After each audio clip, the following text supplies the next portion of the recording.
Welcome to E2 Talks. It's a podcast where we chat about the English language landscape, talking about topics relevant to students like you. In this podcast, E2 experts Alex and Melinda talk about their experience taking the IELTS, the computer-delivered version, and the paper-delivered version. In this candid chat, they talk about the pros and cons of both tests and share their strategies for success. Enjoy!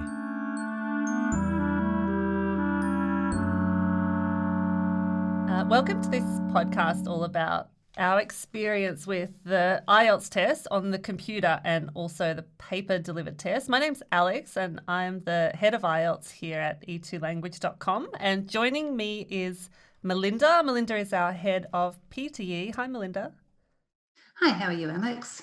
Great, thank you. Now, Melinda has just done the paper-based test recently, and I did the computer-delivered test a couple of months ago now. And so we're basically going to compare our experiences and talk about each section of the test, covering, I guess, the strategies that we used, the struggles that we faced, and also some of our suggestions. And for each part of the test, Melinda, if you're happy to, we'll also share our scores. Eek. Okay. Let's see as we get to each part. Melinda, do you want to tell us a little bit about yourself?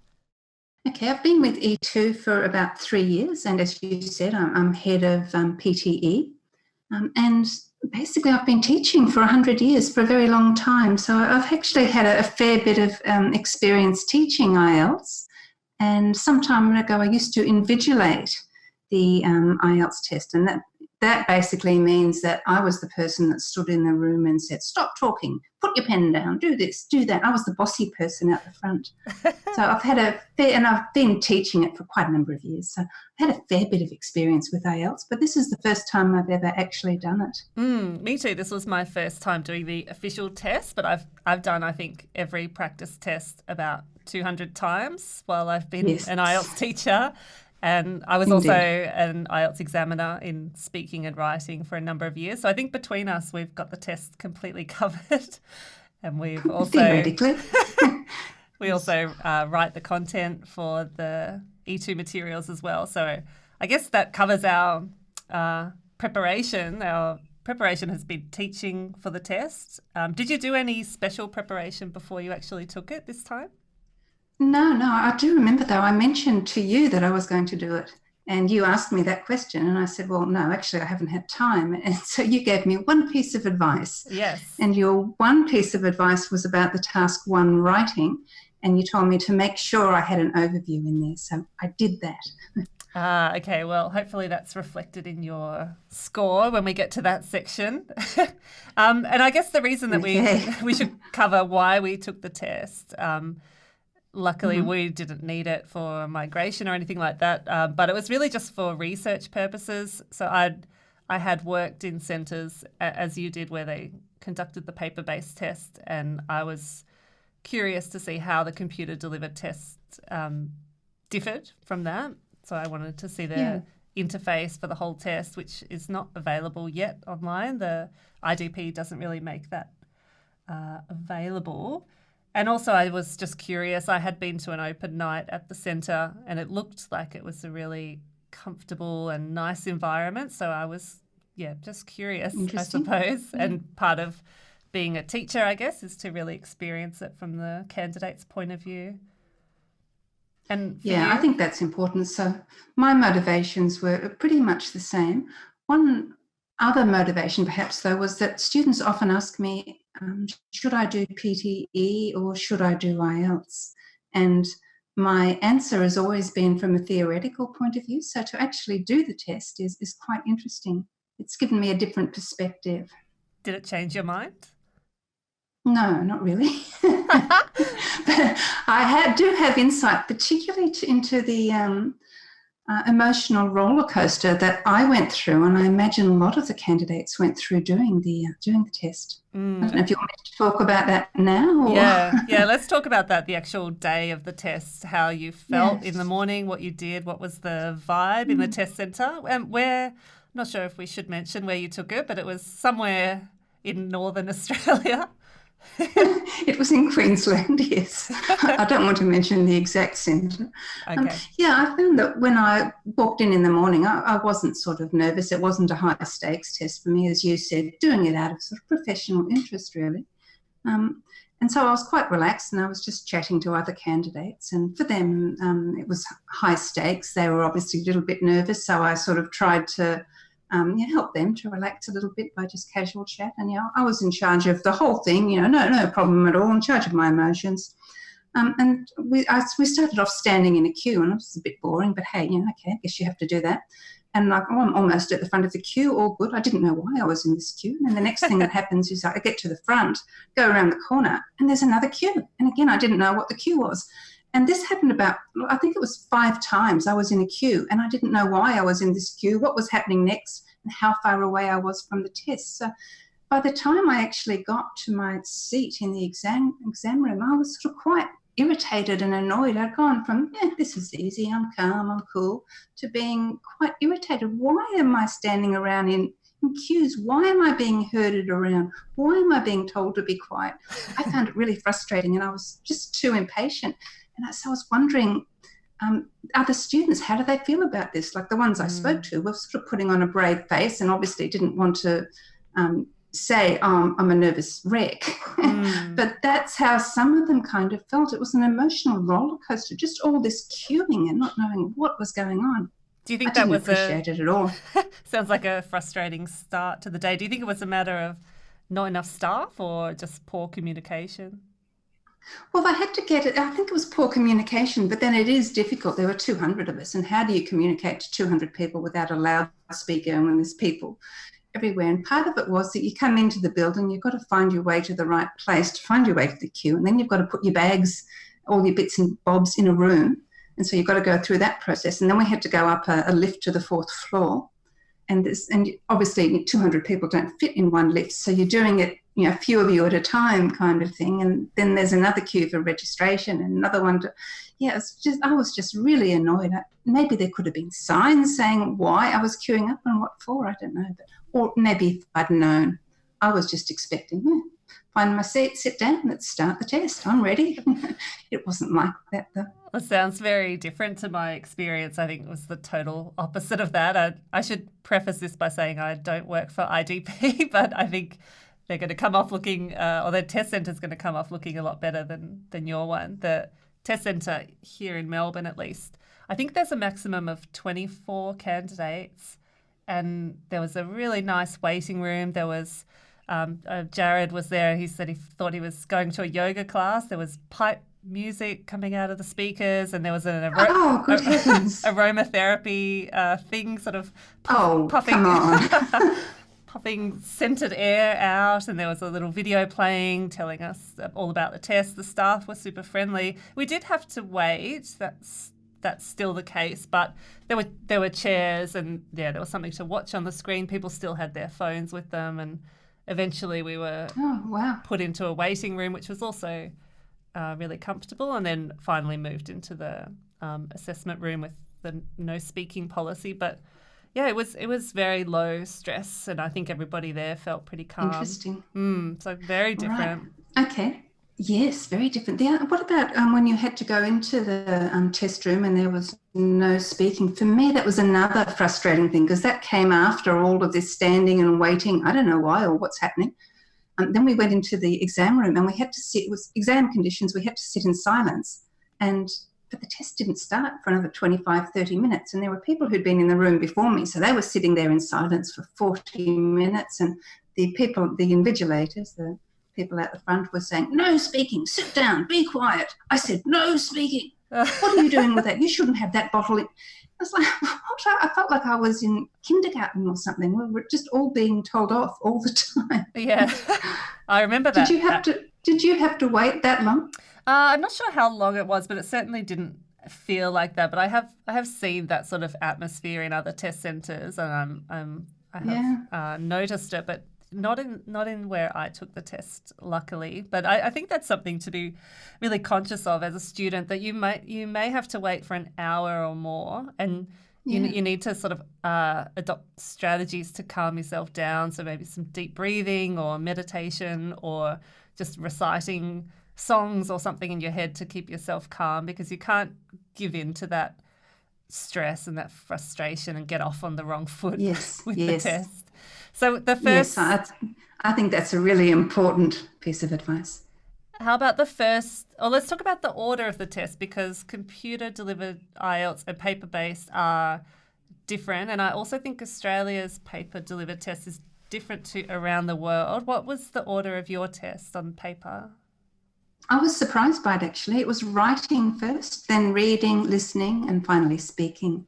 And that kind of surprised me. And it also meant to me immediately, if I finish the writing early, I've still got to sit in the room. I can't leave early. So by having the listening last, we all finished at the same time. But yeah, so it was writing, reading, listening, speaking. Okay, and I think that was changed a few years ago. So that's the Australian order. Other countries, I'm pretty sure, follow the order that I did on the computer, which was listening first, then listening, then reading, then writing, and speaking afterwards. So did that throw you off a bit, expecting to start with something different? No. If it had been a high-stakes test for me, it may well have.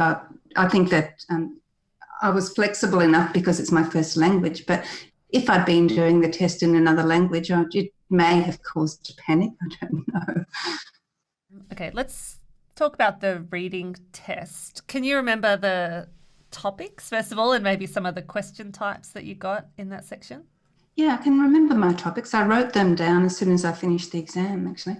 The first one was on gold nuggets in Australia, and I kind of knew a little bit about that already, having gone to school in Australia. It's the sort of thing you learn in primary school. There was another one about learning from nature and how our developments in technology, we can learn a lot from nature. And there was one which was a book review, and it was about a book that had been, the topic of the book that was being reviewed was cities of the world. And that was an interesting one because there were two perspectives in it. There was what did the original author say about this, and there was what did the reviewer say about it. So I think it would have been easy to fall into the trap of answering the question from the wrong person's perspective. So that was quite a tricky text, I thought, quite a difficult one. Yeah, and quite uncommon. I think this is a bit of a new addition to IELTS reading.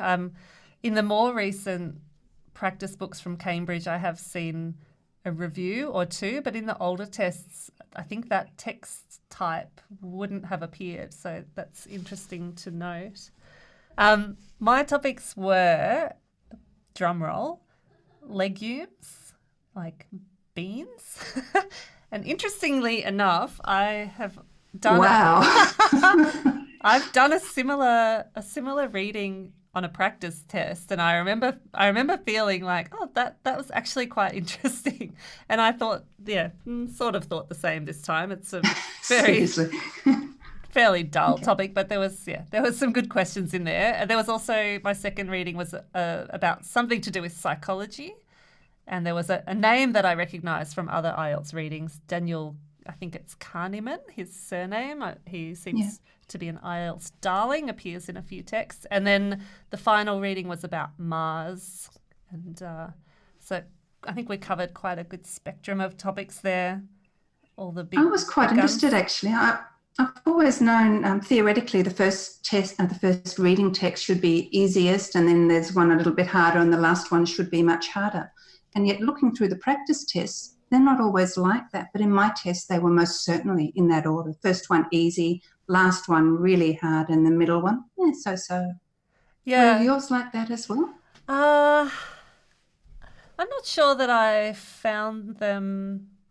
I didn't really feel like they went in that order. I've also heard that it goes from easy to difficult, but I agree in the practice test, I feel like it varies, and maybe it comes down a bit to your background, what you know about, what you're interested in, and the text type. So I think there is usually a kind of an argumentative piece or one written from a person's perspective, and some people tend to struggle with that a little more than the others. But yeah, I didn't find a noticeable increase in difficulty.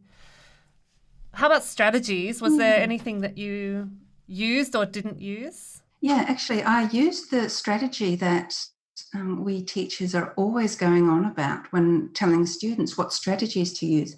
And to be honest, I don't always use it when I'm doing a test, partly because being a native speaker, I can read and understand quickly. I've got plenty of time. But this time I went in and I specifically used that strategy. And it was really good. And the strategy basically is just look at the heading and any graphics just to get a quick idea. Okay, it's about gold nuggets, or it's about kangaroos, or it's about the Titanic sinking, whatever it is, just a little bit of information, but then go straight to the questions. And I found that really valuable. So, for example, the first one was about nuggets. And when I went through the questions, I realised that most of the questions were focused on particular nuggets, how big they were, when they were discovered. And so the organisational principle was the name of the nugget. So then when I went through later and read the text, I just immediately underlined the names of the nuggets. And that meant I could then go to a question and quickly find where the answer was. And so we've been teaching a really good strategy. I found it really useful. And the last text as well, it was about people's names, you know, who said this, was it Professor such and such, or Dr. such and such, or Mrs. someone or other. And so I underlined the names, and then I could very easily find the information in the text. And that helped me find, of the 40 questions, it helped me find probably close to half of them really quickly to find those answers. Yeah, I use a combination of strategies. That's certainly one of them. I also I look at the question type. And so if I see a headings match or an information match type question, I tell myself, okay, I've got to read everything, because that type of question doesn't reward skimming and scanning. It's more about careful reading. So when I see that type of question, I look at all the other questions and note the keywords, and then I go through paragraph by paragraph. So I start by reading paragraph A and choose a heading or choose a piece of information or two. And then at the same time, I see if I can answer the other questions like yes, no, not given, or some other kind of classification. So eventually I've read the whole text, but I've read it only once and I've answered all the questions. Are you saying that you're doing the questions out of order, that you're sort of doing the matching it, but at the same time you'd keep an eye on the true, false, not given or whatever? Yeah. So if I have to read the paragraph to match the heading, I don't want to read it again to do the next set of questions. So I try to just maximise my efficiency, and I found that really useful. I sometimes get in a bit of a fluster when I skip around a text. If I jump around scanning, sometimes I end up frustrated and just read it anyway. So for me, that step-by-step strategy is quite effective. It doesn't work for everyone, but it's worth trying, and something we recommend in our live classes quite a bit. Yeah, and I think it's a really good one too. I would agree with that. And that's the value, again, of reading through those questions first, because you know what you're looking for. So when you see it, I saw a question about that. And it's, I agree with that.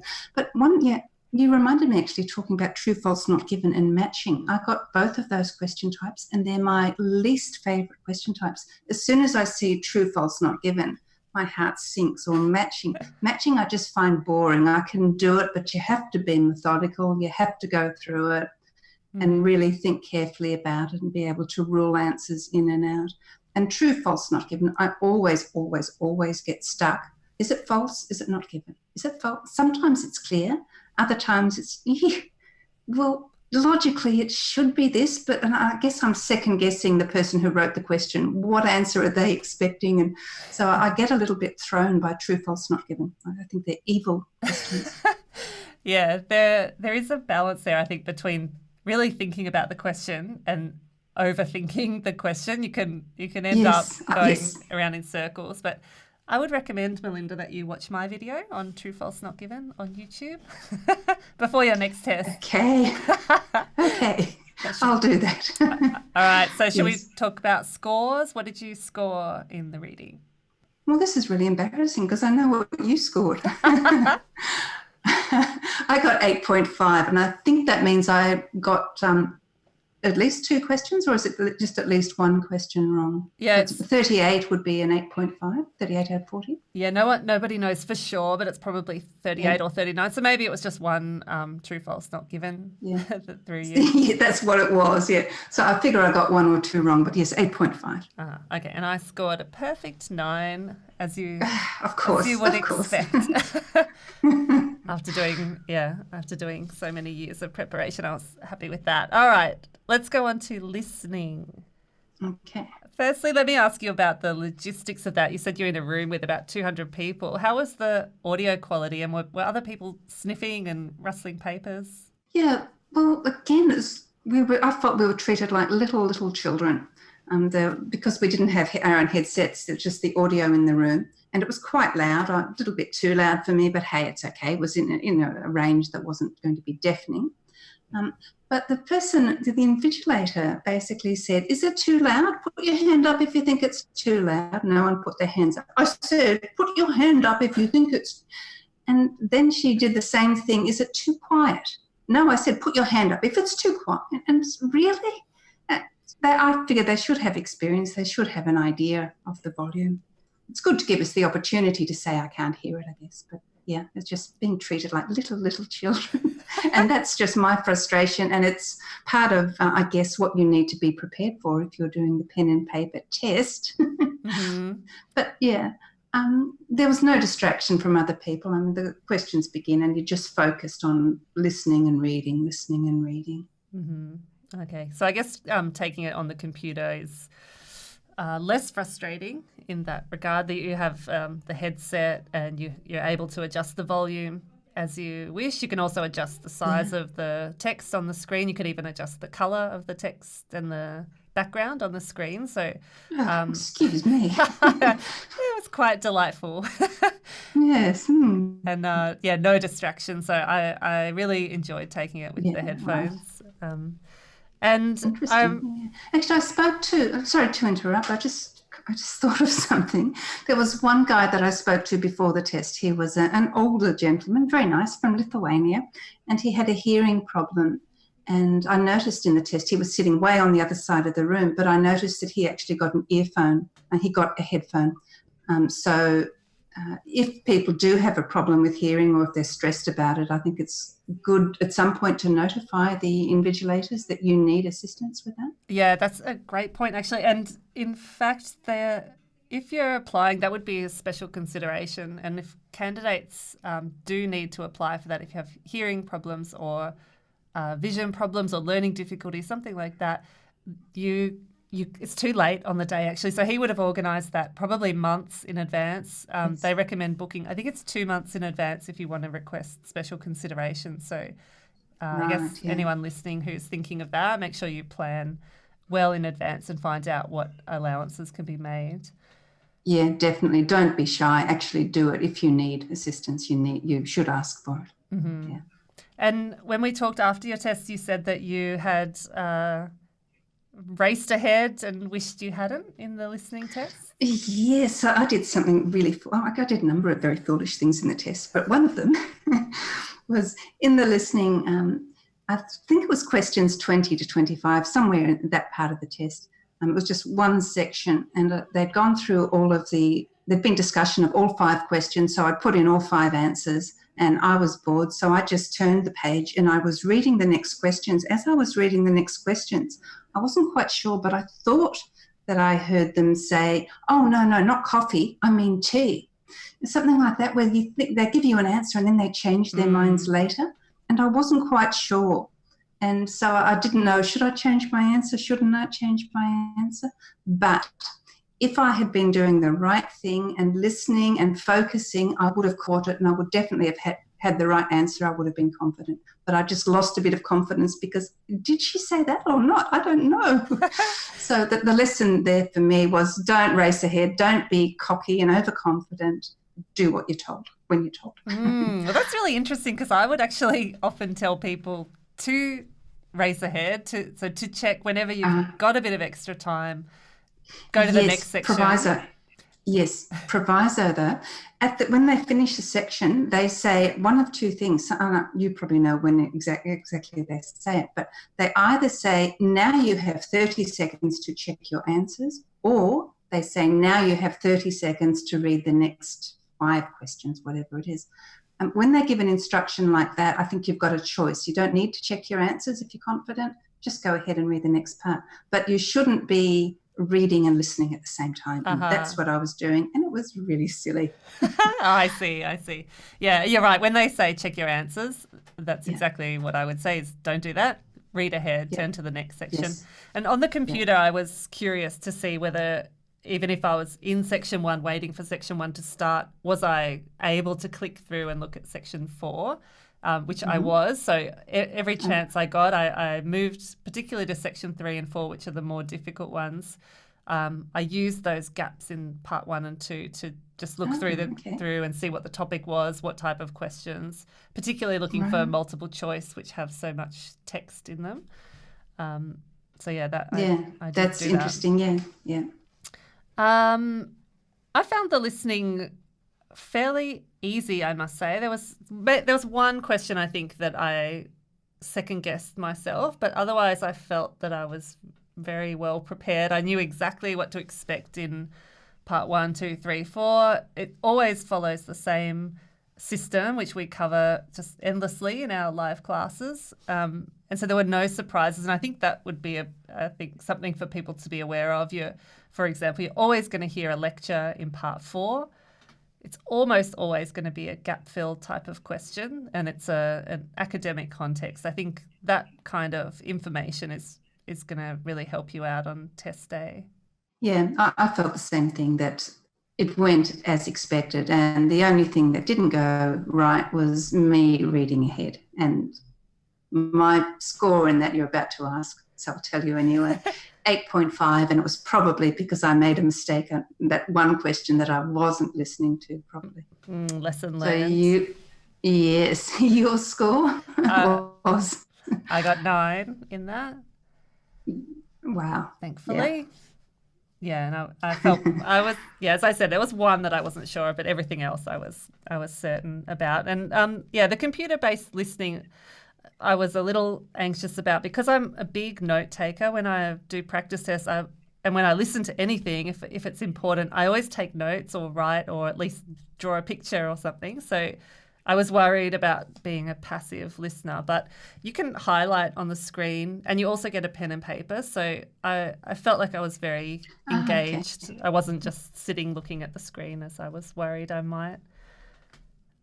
I should say that about reading as well. Yeah. Okay, Sorry, I should mention that about reading, that there's also the ability to highlight on the screen and take notes on the screen, which I found a real lifesaver. I could find my place really easily as I jump between questions and text. So you could actually type in a scribble pad somewhere? Or how did that work? Yeah, there's a little option on the screen where you can open up a notepad and type. I didn't use that. I did write a bit of stuff on my piece of paper, but I was highlighting all over the place. So you can highlight in the questions and in the text, and I used that feature a lot. It really helped me. Yeah. It's really good for students to know that that's possible, that they can annotate, they can highlight and write notes. It's great. On to writing, the nemesis of I don't everyone. want to talk about writing. Yeah. You did really well. Can we move on? Yes, my score was okay, but I was very, very lucky to get that score. You think? I did something really foolish. Oh, that's right. Just technically I was lucky. I did. Should I tell the story? It's really embarrassing. Yeah, tell us about that. It's good for everyone to learn from your error. Right. Yes, what an error it was. At the beginning, like, writing was the first task, and I was bored and angry by the time that it started, because we'd been waiting and waiting in silence, being treated like kids. Anyway, so and I thought at one stage, oh, thank heavens, it's starting. Finally, we can get started. I'm ready. Let's go. And then she started giving instructions, and my eyes just, not literally, but virtually rolled in my head. I was thinking, come on, lady.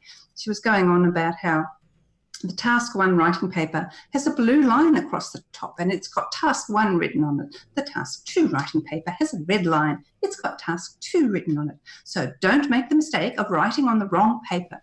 And I was thinking, oh, God, come on. When can we start this thing? And anyway, we were able to start it. We got started. I wrote my task 1 paper, I don't know, in 7 or 8 minutes, finished, native speaker. It's not, I've got an unfair advantage, obviously. Anyway, finished my paper, about to start the task 2. And I suddenly realised I'd written my task 1 paper essay on the task 2 paper. Oh. So then I had to put my hand up and tell them what I'd done and what should I do about my task 2? Should I write that on the task 1 or should I get another piece of paper? And they told me to write it on the task 1. I had to cross it off and label things, and embarrassing. And it got even sillier because I needed another piece of paper. I'd filled both sides of my task 2. I needed another one. So the 2 invigilators had to have a little conference about should they give me the red paper or the blue paper. And I was sort of half amused by it and half embarrassed. But anyway, this sort of went on. And then was compounded at the end when they collected the papers, because all of the red ones had to be collected together, all of the blue ones had to be collected together. It meant my task 2 went in the task 1 pile. Sorry, my task 1 went in the task 2 pile. My task 1 was split between task 1 and task 2. And so then I was left thinking, how are they going to mark this? Is this going to go, is the person writing the task, marking the task 1, are they going to get my task 2 paper? The person writing the task 2, are they going to get half of each?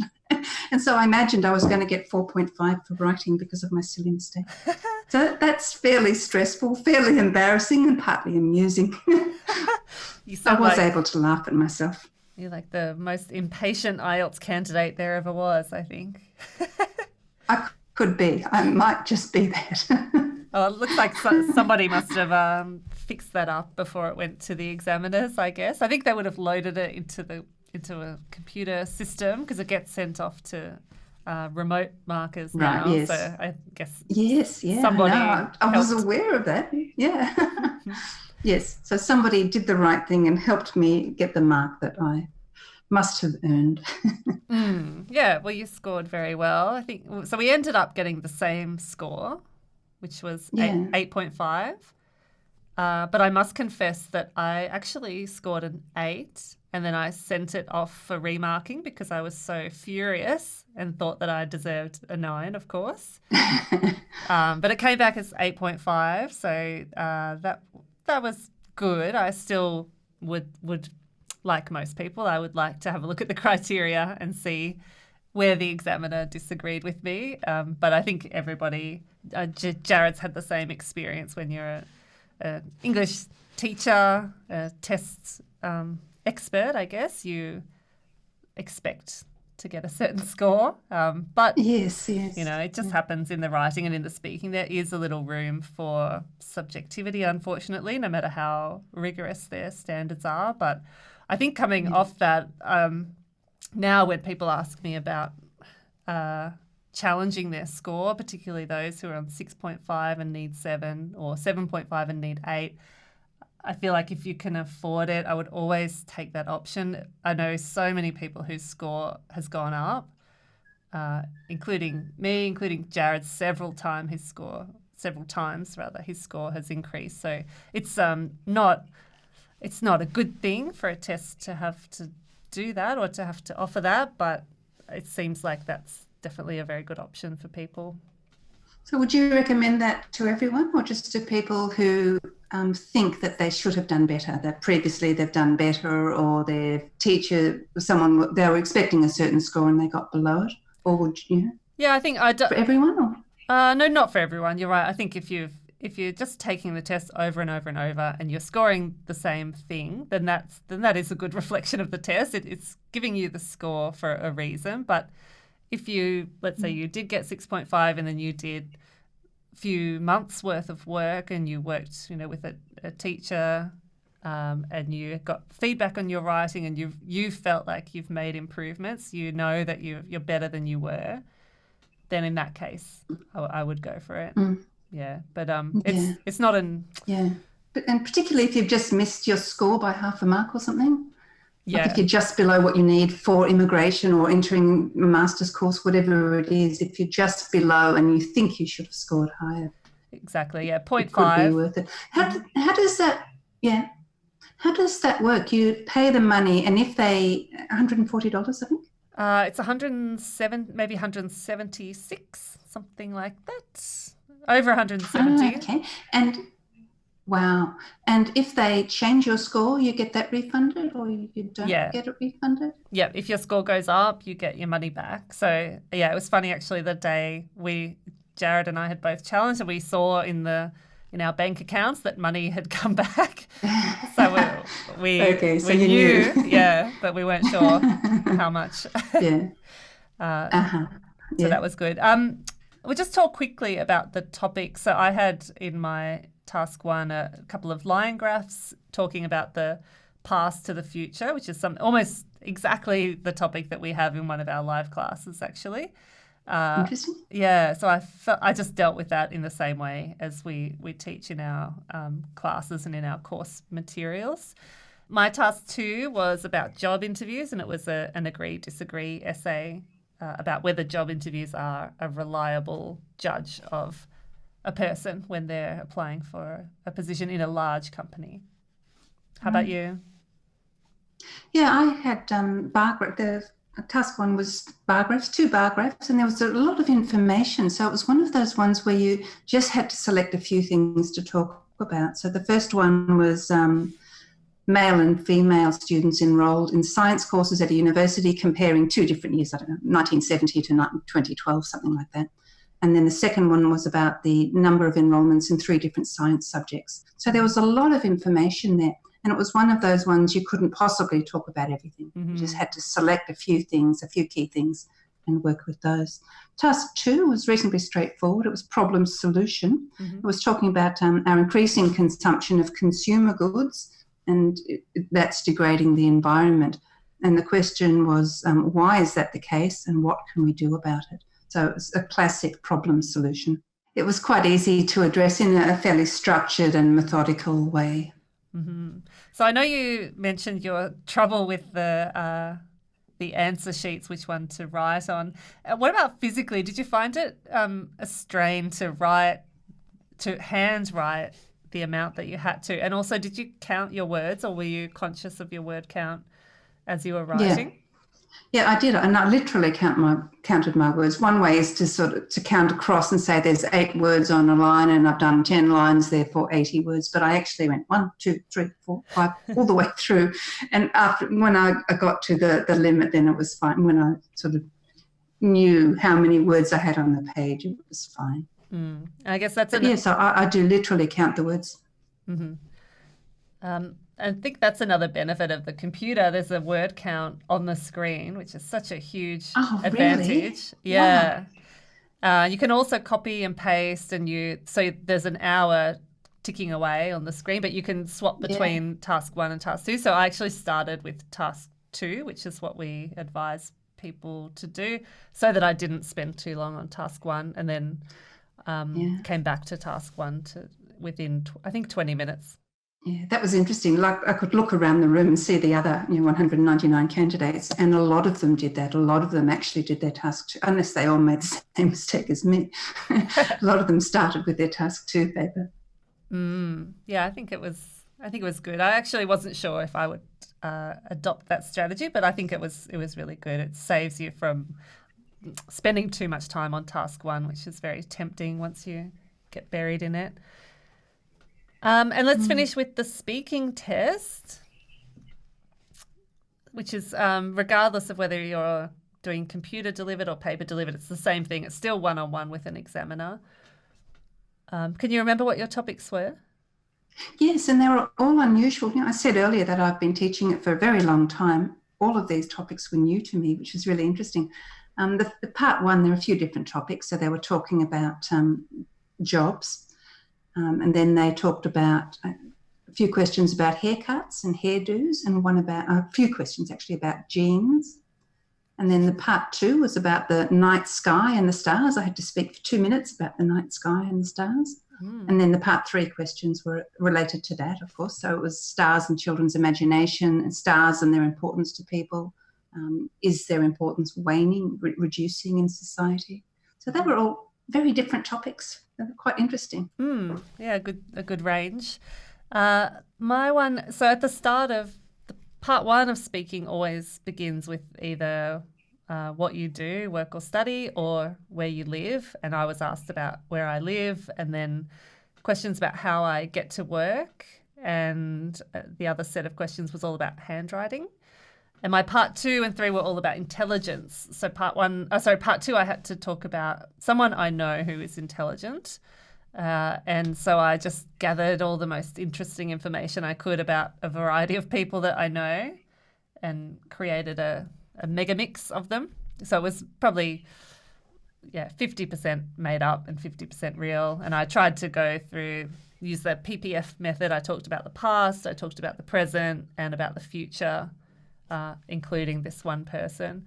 So the speaking, I actually felt quite nervous beforehand. Really? Yeah, I felt a bit silly. And having been an examiner, I know that it's awkward when you're interviewing a native speaker, because often the native speaker is overconfident and they don't produce enough language. And so halfway through the interview, sometimes I used to feel like, oh God, I wish this person had looked up a bit of information about the test, like they're doing really badly, because you really can't score someone a 9 on vocab and grammar if they don't produce a wide range. Yeah, so they have to demonstrate it. Yeah, yes. Exactly. So I was very conscious of that and giving very elaborate, extravagant answers, even to simple questions, to try and boost my score up.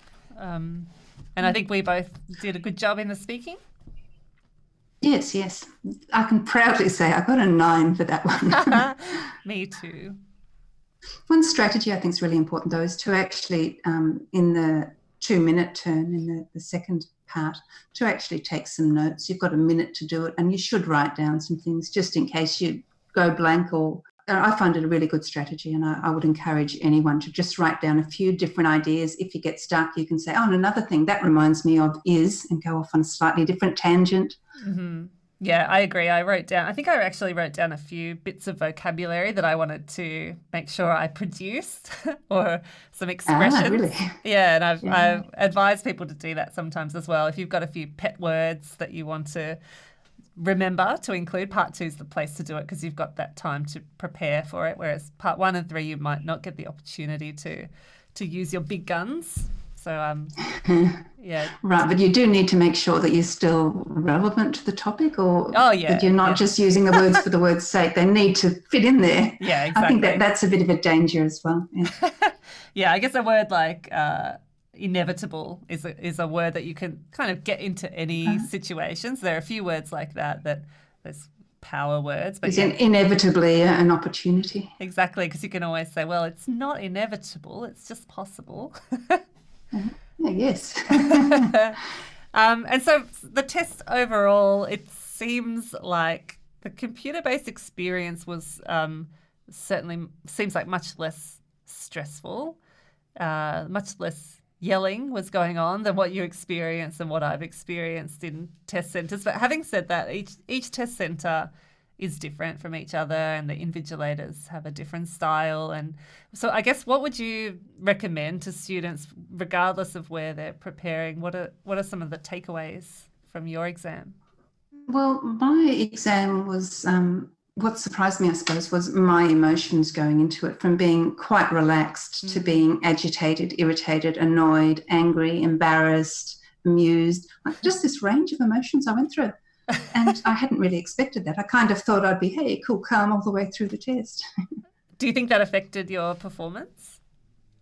That's definitely why I lost my half bands. No, I probably didn't. But if it had been a high stakes test in something that wasn't my first language, and I'd paid all that money for it, I think, yes, it could have. I could have really talked myself into down into a spiral of this is hopeless, I'm going to do terribly at this. And I could easily have done that.